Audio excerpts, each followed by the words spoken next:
is there anything we should take away? Is there anything that we are doing perhaps in our Zoom calls that we think is what everyone else should be doing, or there's some weird social norm that hasn't quite translated into communicating via a video? Is there anything that we're all probably doing, even unconsciously, that we should take away from the conversations? Oh, good question. Well, I like that one because so often you're right. We think about adding things in.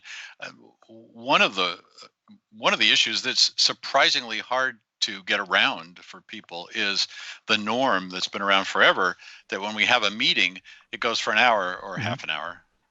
Um, and the attention span, the research on this is not completely clear yet. We don't have enough of it, but the attention spans online seem to be shorter than they are in person. That would not be a surprise to discover. So let's assume as a working assumption that it's true.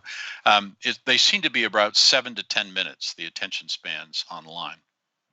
Now, it's very hard to schedule a meeting for 7 to 10 minutes because people are just used to at minimum 30 minutes or at minimum an hour, and they feel like they haven't done their work unless they go for the full hour. But one thing you can take away from Zoom calls, video conferencing, is that assumption and the norm, the heavily enforced norm that this meeting has to go for 30 minutes or half an hour or an hour, or it isn't successful somehow.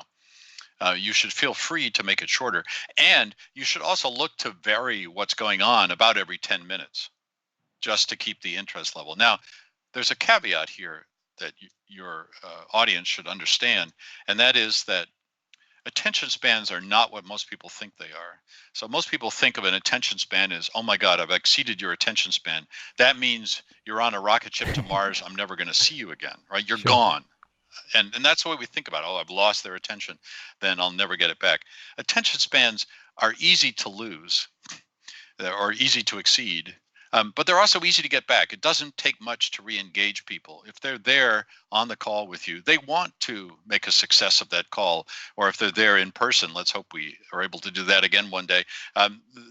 People want to make that meeting or that exchange a success.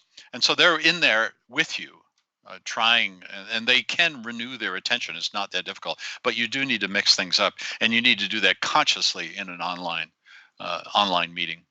Especially if you're pitching sales or something like that. Don't go on for 45 minutes just droning on about the brilliance of your product, for example. Allow for different modes and think of it in terms of chapters, 10-minute chapters, and make sure you're doing something different for each chapter, and allow for little breaks, but they don't need to be long. As I say, it only takes 30 seconds, maybe even 20 seconds to get somebody's attention back. You just have to give them just a little pass to say, okay, I can let go now, and then I'll come back.